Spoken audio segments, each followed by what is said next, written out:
नमस्कार, सत्यहिंदी.com में आपका स्वागत है। मैं हूं मुकेश कुमार। दोस्तों, 5 राज्यों के इलेक्शन चल रहे हैं, जिनमें से 4 राज्यों के लिए चुनाव प्रचार खत्म होने वाला है। एक पश्चिम बंगाल रह जाएगा, जिसके लिए अभी लगभग 2 हफ्ते और कैंपेन चलेगी। लेकिन ये जो चुनाव हो रहे हैं 5 राज्यों के, इन्हें एक तरह से 2014 का सेमीफाइनल भी कहा जा रहा है।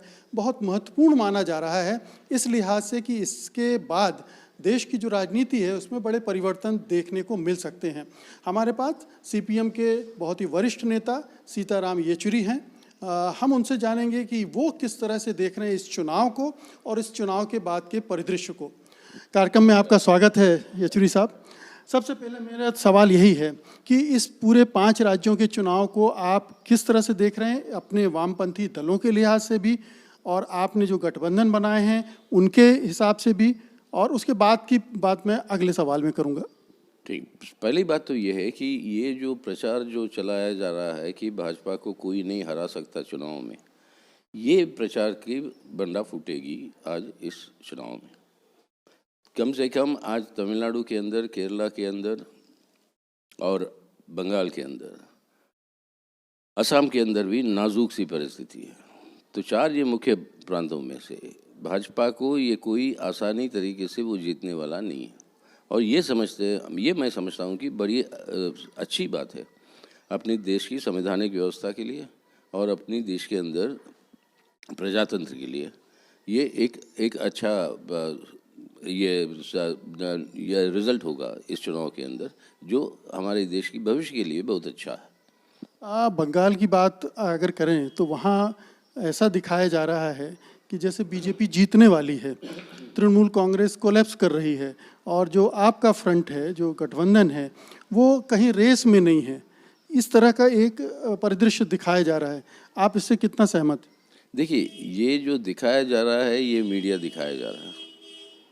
अब लोगों के बीच में रेस में तो हम हैं, बेशक मीडिया में ना हो। और ये बात सही है आपने जो कहा, तृणमूल कांग्रेस कोलैप्स होते हुए जा रही है। और ये बात इसी के अनुमान हमने करके, जब लोग कह रहे थे कि सब लोग एकजुट क्यों नहीं होते हो, जैसे असम में हुआ महाजोट, वो बंगाल में क्यों नहीं कर रहे हो। हमारा ये मानना है कि ज़मीनी स्तर पर जो हमारी जो अनशना थी वो सही जो साबित हो रही है अभी, कि तृणमूल कांग्रेस के खिलाफ एक बहुत ही ज़बरदस्त एक एंटी इनकम्बेंसी है। और वो गुस्सा जो लोगों में जो वहाँ की सरकार के खिलाफ है, उसका फ़ायदा भाजपा को मिलता रहा। और पिछले पार्लियामेंट के चुनाव में वही हुआ। उस समय कोई विकल्प नज़र नहीं आया लोगों को, जो नॉन भाजपा विकल्प है तृणमूल के लिए। अब जो है ये संयुक्त मोर्चा जो बना बंगाल में, वो एक विकल्प के रूप में उभर चुका है। तो जो गुस्सा है तृणमूल कांग्रेस के खिलाफ, वो वोट जो है पिछली बार जब पूरा का पूरा जो भाजपा को गया वो नहीं जाएगा, तो भाजपा को घाटा हो गया। इससे उनको फ़ायदा होना चाहिए था गैर भाजपा के ताकतों को। लेकिन अगर तृणमूल कांग्रेस खुद ही कोलैप्स हो रही है, उसके कितने नेता लोग तो काफ़ी लोग चले गए, अब कार्यकर्ता भी सुनने को आ रहे जा रहे हैं, तो इससे जो है एक किस्म की विचित्र परिस्थिति पैदा हो सकती है। विचित्र परिस्थिति से क्या मतलब है? बीजेपी जीत भी सकती है? बीजेपी की जीतने की नौबत नहीं आएगी मेरे ख्याल में, लेकिन त्रिशंकु हो सकता है रिजल्ट, या मतलब वो देखनी पड़ेगी किस तरीके से होगी। लेकिन बीजेपी के जीतने का सवाल जो है, उस तरीके से जितना भी बयाने दे दें प्रधानमंत्री से लेकर गृह मंत्री वगैरह वगैरह, ज़मीनी स्तर पर और लोगों के बीच में वो हालत नहीं है। मीडिया में बेशक हो। आपने कहा त्रिशंकु की स्थिति बन सकती है, तो उस सूरत में बीजेपी को रोकने के लिए आपका गठबंधन और तृणमूल साथ भी आ सकते हैं? अब ये तृणमूल के ऊपर निर्भर है। अब याद रखिएगा, पिछले 20 सालों में कई बार तृणमूल गठबंधन में थी बीजेपी के साथ।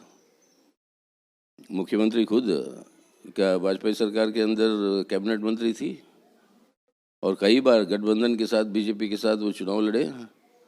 ये उनका इतिहास है। अब इस रुझान को देखते हुए वो क्या करेगी उस पर निर्भर करेगा। लेकिन हम स्पष्ट है, हमारी और लेफ्ट की मतलब साफ सी रुझान ये है कि मुख्य उद्देश्य रहेगा बीजेपी की सरकार ना बने। और असम की स्थिति क्या लग रही है? लोग तो कह रहे हैं कि बहुत ही कड़ा मुकाबला है, लेकिन बीजेपी ने यहाँ इतने साधन संसाधन के साथ चुनाव लड़ा है और उसके पास पैसा भी है, सरकारी मशीनरी भी है, और यहाँ के लोग कह रहे हैं कि इलेक्शन कमीशन भी है। सही बात है। इसलिए यही तो बात है, अगर बीजेपी चुनाव जीतती है तो वो बिना जनता की जीतती है। साधन भी है, जो वो सरकारी मशीनरी भी है, और अब इलेक्शन कमीशन की अफसोस की बात है कुछ रजाने भी ऐसी है जो उनको फ़ायदा मिला था। लेकिन हमारे हिसाब से जो पिछले 2 दिन से जो मैं देख रहा हूँ इधर, और जो रैली जिसमें हम संबोधित किए थे कल सरबोग में, पिछले 30 साल से भी ज़्यादा असम आते रहे हम, छात्र आंदोलन के समय से लेकर आज तक इतनी बड़ी जमायत मैंने कभी नहीं देखी सरबोग में। सरबोग एक ऐसा गढ़ है, मतलब वामपंथ का और हमारी पार्टी का। 5 बार कम से कम वहाँ से जीत चुके हैं हम। वहाँ से वो बारपेटा पार्लियामेंट्री कॉन्स्टिट्यूंसी भी जीत चुके हैं हम। तो ये सभी कैंपेनों में गए, लेकिन कल का जो एक किस्म की जो रिस्पॉन्स जो नज़र आई, और सबसे बड़ी अच्छी बात ये नज़र आई कि वो किसी एक समुदाय के साथ जुड़ी हुई रिस्पॉन्स नहीं थी। और यहाँ तक मैं कहूँगा कि क्राउड देखते हुए लग रहा था कि जो हिंदू मुसलमान के बीच में दरार पैदा करने की जो कोशिश कर रही है भाजपा, वो पूरा का पूरा असफल होते हुए नजर आया वहाँ पे। मैं इसी पर आना चाहता था कि हमने असम के इलेक्शन में ख़ास तौर पर देखा, बंगाल में भी यही हो रहा है कि बीजेपी पूरी तरह से सांप्रदायिक पोलराइजेशन पे डिपेंड कर रही है। उसकी पूरी जो कैंपेन है, और हमें हेमंत बिश्व शर्मा के बहुत सारे ऐसे बयान आए हैं जिसमें वो कह रहे हैं कि अगर महाजोत जीत गया तो मुगल राज आ जाएगा, बाबर का राज आ जाएगा। देखिए, इसका जवाब मैं एक ही बात हूँ, कल मैं बोलते बोलते वहाँ पे कहा कि सब लोग हम की बात करते हैं, हमारा देश, हमारा भारत महान वगैरह वगैरह। ये हम का मतलब क्या होता है? हिंदू का ह, मुसलमान का म, ये दोनों जब जुड़ते हैं तभी हम बनता है, जब ही भारत भारत बनता है। अब उसकी रिस्पॉन्स आपको देखना चाहिए था वहाँ पे क्राउड में। हिंदू भी थे, मुसलमान भी थे, मतलब सब लोग जो मिलकर जो कर रहे। तो ये जो सांप्रदायिक ध्रुवीकरण का खेल और ये जहर फैला के अपने चुनावी स्वार्थ के लिए देश के समाज के अंदर ही फूट डालते और देश के हित के लिए भी नुकसान करते हुए भाजपा की जो ये जो जिस तरीके की पॉलिटिक्स वो चला रही है, हम समझते हैं कि इस बार उसकी स्वीकृतता असम के अंदर उस तरीके से नहीं है जिस तरीके से भाजपा उम्मीद कर रही है, और ये अच्छी बात है। कहा जा रहा था कि सीए के खिलाफ बहुत गुस्सा है लोगों के में, और उसका असर इस चुनाव में देखने को मिलेगा। हम लोग जगह जगह घूमे, कई जगह दिखा भी, कई जगह नहीं भी दिखा। आपने क्या महसूस किया? देखिए, सीएए के बारे में इसके अंदर एक बड़ी कुछ ओपिनियन के अंदर कुछ फ़र्क है, कुछ लोगों की समर्थन है, कुछ लोगों की एकदम खिलाफत है। लेकिन सवाल यहाँ पे ये नहीं है कि सवाल यहाँ पे अहम बात असम के लिए आता है असम अकॉर्ड के बारे में। क्या असम अकॉर्ड को ये नेशनल कंसेंसस था, उसको लागू होना है, उसके अंदर कोई कॉम्प्रोमाइज़ नहीं हो सकती। अगर वो लागू होना है और सीएए भी लागू करने की बात जो वो कह रहे हैं कि ये दोनों के बीच में क्या है, मतलब वो संबंध। अब ये एनआरसी आ गया, 20 लाख के करीब लोग बाहर हैं, उसमें ज़्यादातर हिंदू हैं बाहर। तो बीजेपी की जो ध्रुवीकरण है मुसलमानों से हिंदू, वो भी वहाँ पे नहीं चल रही। बीजेपी ने ये वादा किया था कि डिटेंशन कैंप्स को सबको बंद करेंगे। अब जो है गोलपारा में बन रहा है पूरा एशिया के अंदर सबसे बड़ा डिटेंशन कैंप। आज भी हज़ारों लोग डिटेंशन कैंप में बंद पड़े हैं। तो इस सभी चीज़ों के खिलाफ गुस्सा तो है बीजेपी के खिलाफ लोगों में। अब सीएए के बारे में हमारा पार्टी का मानना यही है, और जो ये बात हम यहाँ पर जो लोग कह रहे हैं कि सीएए की कोई ज़रूरत ही नहीं थी। अगर कोई ऐसे पीड़ित लोग हैं जो अपने पड़ोसी देशों से जो आ रहे हैं, उनको मानव अधिकारों के आधार पर जो है इस तरीके करने के लिए पहले से ही कानून और प्रावधान है। तो अब वो हर समय रहे हैं, उसको इस्तेमाल करके हम कई लोगों को नागरिकता दी भी है। तो अब ये सीएए लाने का मकसद भाजपा के लिए यही था कि सांप्रदायिक ध्रुवीकरण, उसका कानून से कोई लेना नहीं है। इसको इस्तेमाल करके लोगों के अंदर फूट डालो हिंदू मुसलमानों के बीच में, और उसका फ़ायदा नहीं उठाओ। अब मैं समझ रहा हूँ उस खेल को पूरा देख लिया है असम के लोगों ने, उसको उस तरीके की फ़ायदा भाजपा को मिलने वाला नहीं है। क्या आपको नहीं लग रहा कि ये जो सांप्रदायिक विभाजन की राजनीति है, उसमें महंगाई, बेरोजगारी, निजीकरण, ये सारे सवाल पीछे छूट गए हैं, उन पर ज़्यादा बहस नहीं हो रही? क्यों? वही तो हमारी एजेंडा तो वही है। कल तो बहस पे हम वही ले आए हैं। अब आपके गुवाहाटी के एयरपोर्ट बेच दिया आपने अदानी साहब को। गुवाहाटी के अंदर ओएनजीसी और ये रिफाइनरीज वगैरह वगैरह सब की जो निजीकरण हो रही है। हमने यही कहा कि कोई जाके अब प्रधानमंत्री से नौजवान जाके कहता है मुझे नौकरी चाहिए, प्रधानमंत्री कहता है कि सरकार के पास कोई कारखाने है नहीं आपको नौकरी दें, अब जाइए मतलब कॉर्पोरेटों के पास। तो इस तरीके से वो अपनी जिम्मेदारी से वंचित हो रहे हैं। लेकिन ये सवाल है लोगों के जहन में तो सबसे ऊपर यही बात है। अब पेट्रोल यहाँ से रिफाइन होके जाती है पेट्रोल, और यहाँ पर वापस आके मतलब 100 रुपये से ज़्यादा में खरीदते हैं लोग। कोई मतलब आई मीन इसके ऊपर जो गुस्सा है। अब कितने 15 करोड़ लोगों की नौकरियों की छटनी हुई पिछले 1 साल में। अब असम का नौजवान असम छोड़कर पूरे देश घूमता है पढ़ाई के लिए या नौकरी के लिए। ये नौबत क्यों आ रही है, ये सवाल अब लोग पूछ रहे हैं। और हमने याद भी दिलाया असम की डेवलपमेंट के लिए जो पहलकदमी जो की गई कि नॉर्थ ईस्टर्न स्टेट्स के लिए 10% जो भी डेवलपमेंट का जो खर्चा होगा सरकार का हर साल बजट में वो नॉर्थ ईस्ट के लिए होगा। इसके लिए अलग से एक डिपार्टमेंट बनाई गई थी डोनर करके। ये सब हुआ था कब 96 में जब यूनाइटेड फ्रंट की सरकार बनी जो हम समर्थन कर रहे थे। तो ऐसी योजनाएं की बात है। हिंदू मुसलमान लड़ा के ना अपने बच्चों की भविष्य होगी ना अपनी खुद मतलब बुढ़ापे में अपने देखभाल करने के लिए जो जमा कर रहे हो पैसा बचत आप बैंकों में, उसके ऊपर भी आपको ब्याज जो है वो ख़त्म ही होता जा रहा है। तो ये बातें लोगों के जहन में सबसे ऊपर है और हम समझते हैं कि इसका प्रभाव ज़रूर वोट में नज़र आएगा। ये उस पूरे उत्तर भारत में किसान आंदोलन का जोर है। बंगाल में भी वहाँ के लोग गए हैं प्रचार करने। आपको कुछ दिखा बंगाल में कि किसानों को एकजुट कर पा रहे हैं बीजेपी के खिलाफ? जी, किसानों के अंदर एकजुटता हुई है। देखिए बंगाल के अंदर बहुत बड़े बड़े पैमाने पर जन आंदोलन में मजबूत हुई है। पिछले 2-3 महीने में अगर आप देखें किसान आंदोलन शुरू होते ही बंगाल के अंदर बहुत बड़ा किसानों का एक बहुत बड़ा प्रदर्शन, और ये महापंचायत अभी भी चल रहे हैं बंगाल में।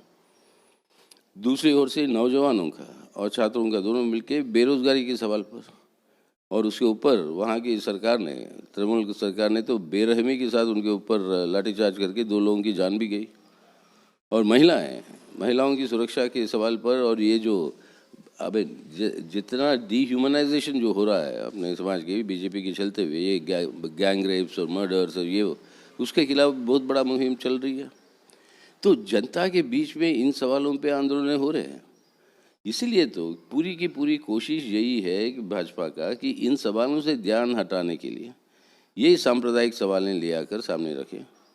और मेरी अफसोस की बात यह है, और मीडिया के मालिकों से मैं कहना चाहता हूँ, पत्रकारों पर अब आपके रिपोर्टर से नहीं, कि भाई अब देश के हित में तो आप जाइए कि लोगों की असली सवालों को सामने ले आइए, ना कि ये जज्बाती बातें जिससे झगड़े फसाद और तनाव बढ़ते हैं।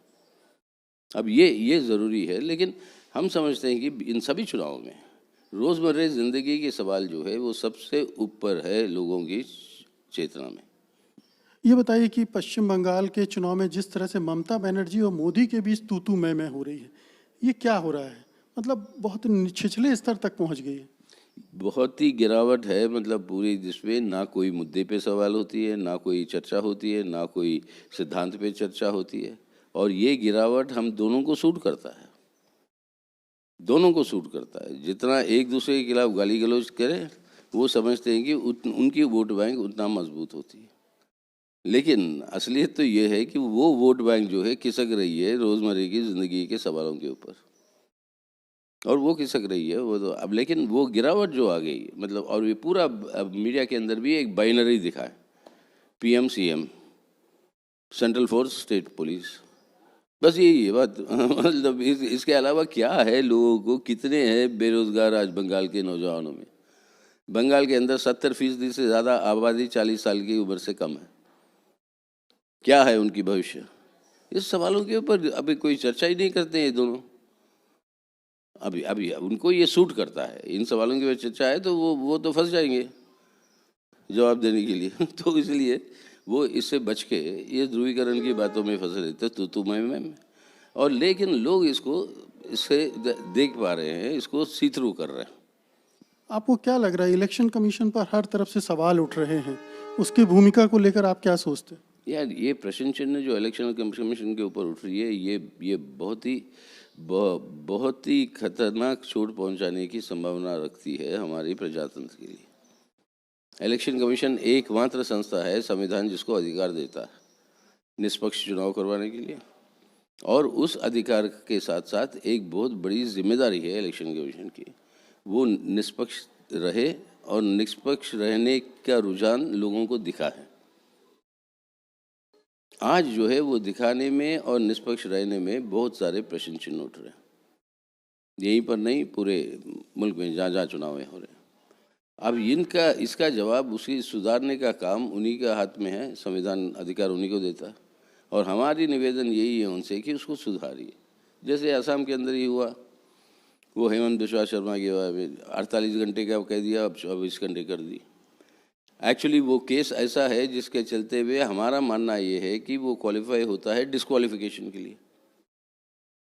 एक सिटिंग मंत्री मीडिया को धमकाता है, और मीडिया को चुनाव के दौरान उसकी निष्पक्षता को उसको बचा के रखने की जिम्मेदारी भी उसके एक हद तक इलेक्शन कमीशन की है।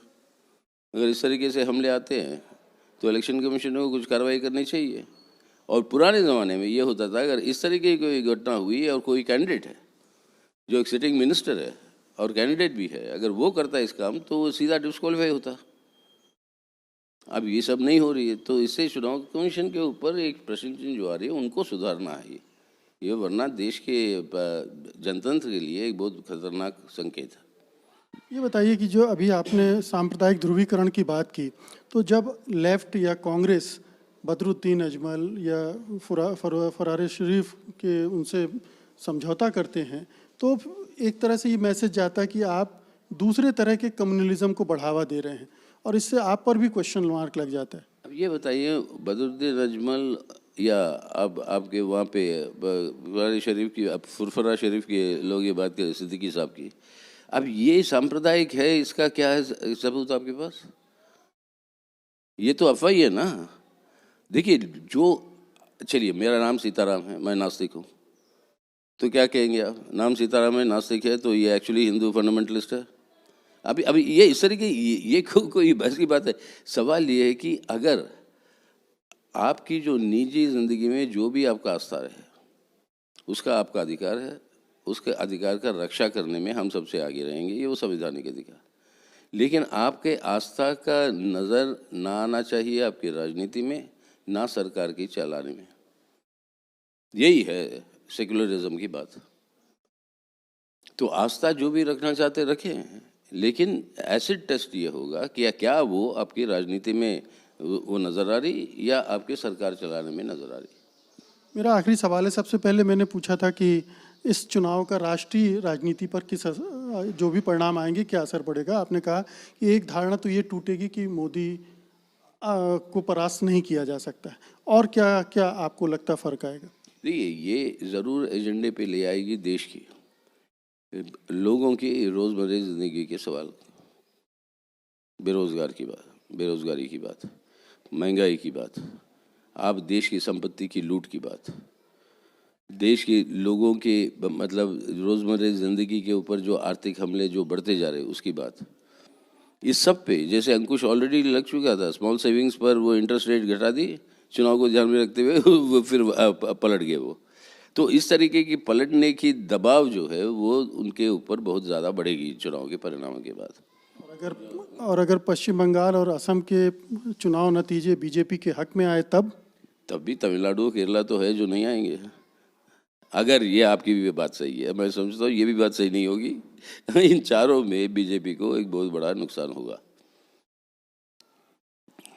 तो ये थे सीताराम येचुरी, सीपीएम के वरिष्ठ नेता, जो कह रहे थे कि इन चुनावों का एक बड़ा असर पड़ने वाला है आने वाले राष्ट्रीय राजनीति में। इन चुनाव के जो भी नतीजे होंगे उनका असर पड़ेगा। एक तो मोदी को लेकर जो भ्रम है कि वो अब उन्हें परास्त नहीं किया जा सकता, वो टूटेगा, और एक नए तरह का आत्ममंथन, ध्रुवीकरण राष्ट्रीय राजनीति में भी शुरू होगा, जो कि मूल मुद्दों को एजेंडा में लाएगा। आपने इस कार्यक्रम को देखा, आपका बहुत बहुत शुक्रिया, धन्यवाद। धन्यवाद येचुरी साहब, आपका भी नमस्कार। सत्य हिंदी का ऐप डाउनलोड करें गूगल प्ले स्टोर पर।